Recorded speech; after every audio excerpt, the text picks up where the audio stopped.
Hello and welcome to WEBICLASS.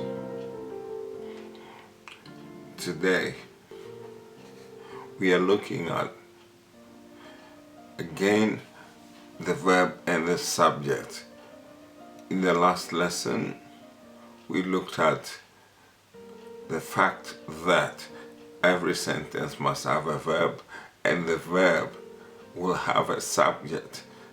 The subject is the one who is doing the verb. Now, today we want to look at sentences in which the subject is just not there.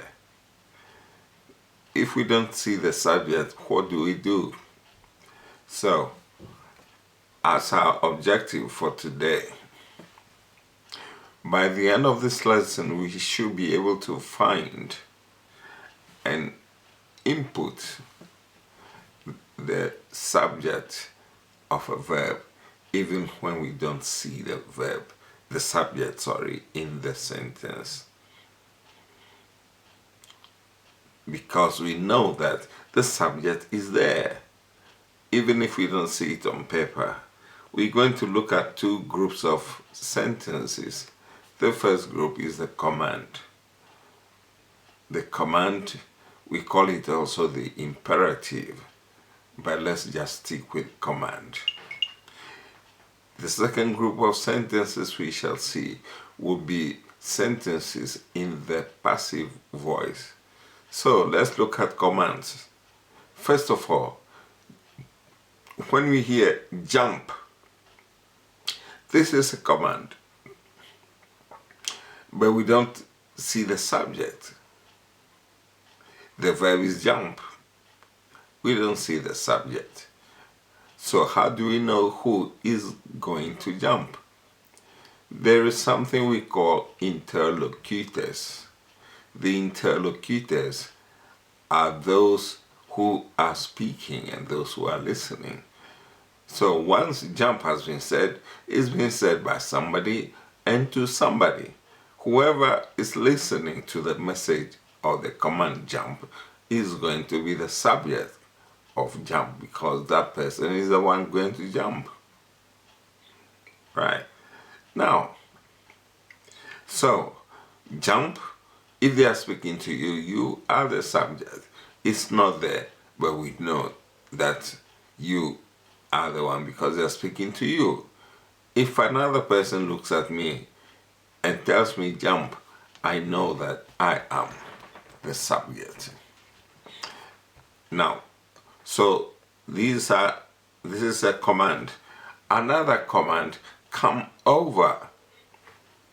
If someone looks at me and says come over, I know I'm going to be the subject of come over because I will do the action.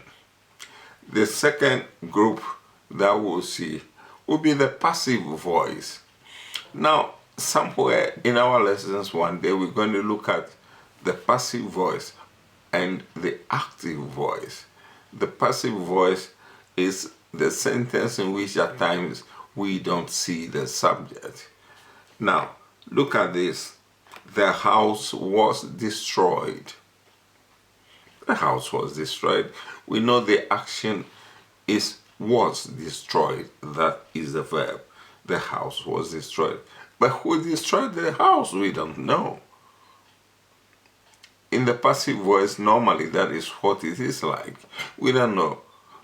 If, for example, I say, my car was stolen. I know something happened to my car, but I don't know who stole it. In the sentence, it's not being said.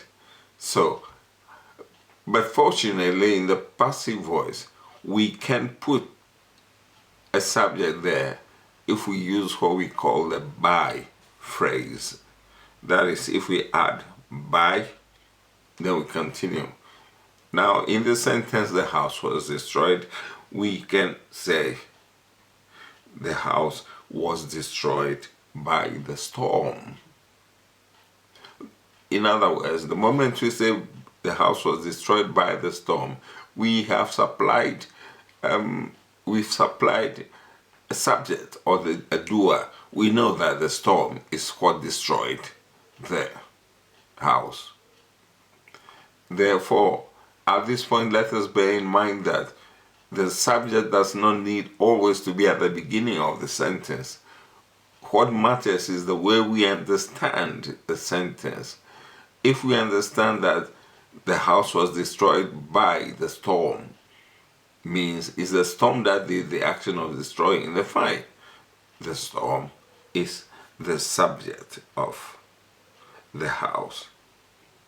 Now, let's look back at what we've done so far. We started with the objective of being able, by the end of the lesson, to find the subject of a verb when the subject is not there. We looked at commands. A command is an imperative or it's an imperative.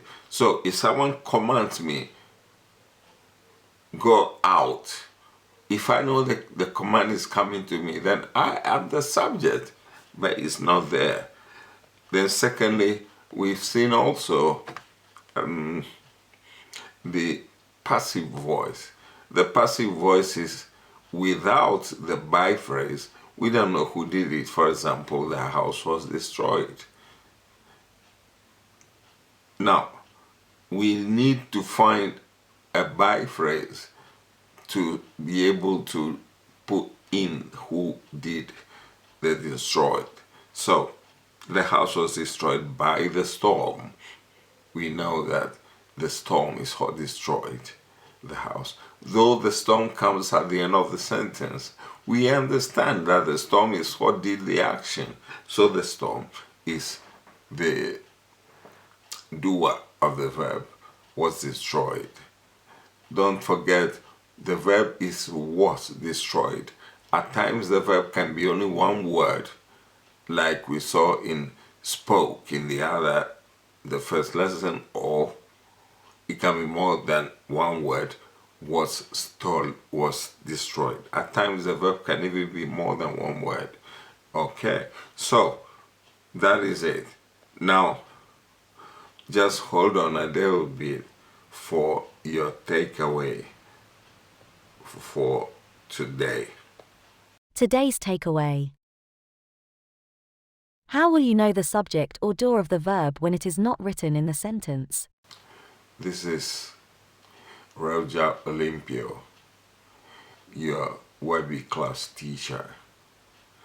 If you like the lesson, don't forget to subscribe so that you can keep up with the lessons as they keep coming to you. Subscribe, give comments, suggestions, and I'll listen to you. Thank you very much again for listening. Roger Olympio, WEBICLASS teacher. See you again. Bye-bye.